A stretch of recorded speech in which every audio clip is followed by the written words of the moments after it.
তো অন্তর্বর্তীকালীন সরকার মনে হয় জনগণের আকাঙ্ক্ষা উপলব্ধি করতে ব্যর্থ হচ্ছে।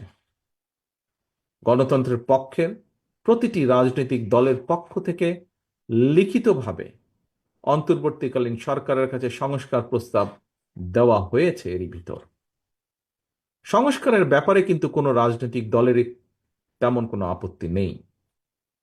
তবে সংস্কার নিয়ে সরকারের অযথা সময় ক্ষেপণে আপত্তি অবশ্যই রয়েছে, শুধু রাজনৈতিক দলের নয়, রাজনৈতিক দলগুলোর বাইরেও পত্র পত্রিকার মাধ্যমে আমরা দেখেছি বিভিন্ন সংগঠনও এ ব্যাপারে তাদের আপত্তির কথা জানিয়েছে, এ ব্যাপারে তাদের কনসার্নের কথা জানিয়েছে।